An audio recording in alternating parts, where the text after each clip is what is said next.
ആരോ എനിക്കൊരാൾ കാണിച്ചു തന്നു, ഉസ്താദെ, ഒരു മുത്തഅല്ലിം ഒരു കുട്ടിയുടെ അടുക്കൽ വന്നിട്ട് ആദ്യം വന്നിട്ട് ചോദിക്കുന്നു, ഇതൊരു സോഷ്യൽ വർക്കാണ്, ഒരു യൂട്യൂബർ വന്നിട്ട് ചോദിക്കുകയാ, നോമ്പ് തുറക്കാമെങ്കിൽ നിനക്ക് 500 രൂപ തരാം. ആ കുട്ടി പറഞ്ഞു, എനിക്ക് വേണ്ട. 500 രൂപ തരാം. നോട്ട് കാണിച്ചിട്ട് പറയുന്നു നോമ്പ് മുറിക്കണം. ആ കുട്ടി പറയുന്നു, എനിക്ക് പറ്റൂല, 1000 തരാം, എനിക്ക് പറ്റൂല. ആ പൊന്നുമോനോട് ഹെഡ്സെറ്റ് കൊടുക്കുന്നു, മോനെ ഒരു ഹെഡ്സെറ്റ് തരാം, നോമ്പ് മുറിക്കുമോ? ആ പയ്യൻ പറഞ്ഞു, എനിക്ക് പറ്റൂല. 1.5 ലക്ഷം 1.25 ലക്ഷം രൂപയുള്ള ഐഫോൺ എടുത്ത് കാണിച്ചിട്ട് പറഞ്ഞു, നോമ്പ് മുറിച്ച മോനെ നിനക്ക് ഈ ഐഫോൺ ഞാൻ തരാം. ആ പൊന്നുമോൻ പറഞ്ഞു, ഞാൻ മുറിക്കൂല. ഓനോട് ചോദിച്ചു, നീ എന്തേ മുറിക്കാത്ത? ആ ഒരു മുത്തഅല്ലിമായ ഒരു ചെറിയ പയ്യനോട് ചോദിക്കുന്നു, മോനെ നീ എന്തേ നോമ്പ് മുറിക്കാത്ത? വർഷത്തിൽ ഒരിക്കൽ കിട്ടുന്നൊരു ഭാഗ്യല്ലേ, എങ്ങനെ മുറിക്കാനാ?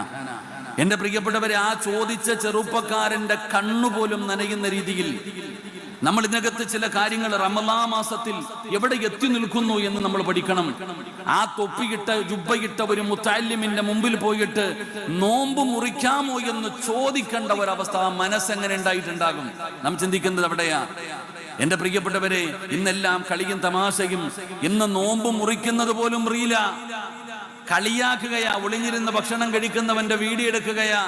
അപ്പൊ വല്ലാത്ത ഒരു കാലഘട്ടത്തിൽ നമ്മൾ ജീവിക്കുമ്പോൾ എന്റെ പ്രിയപ്പെട്ട സഹോദരങ്ങളെ, സഹോദരിമാരെ, ഇവിടെയാണ് ഈ വളർന്നു വരുന്ന യുവതലമുറയെ ദീനുമായിട്ട് എടുപ്പിക്കേണ്ട വലിയ ഒരു ഉത്തരവാദിത്തം അൽഹംദുലില്ലാഹ് SKSSF ഏറ്റെടുക്കുന്നത്. അതുകൊണ്ട് ഇവിടെ ഇരിക്കുന്ന ഓരോരുത്തരും ഓരോ ദാഴികളെയെങ്കിലും ഏറ്റവും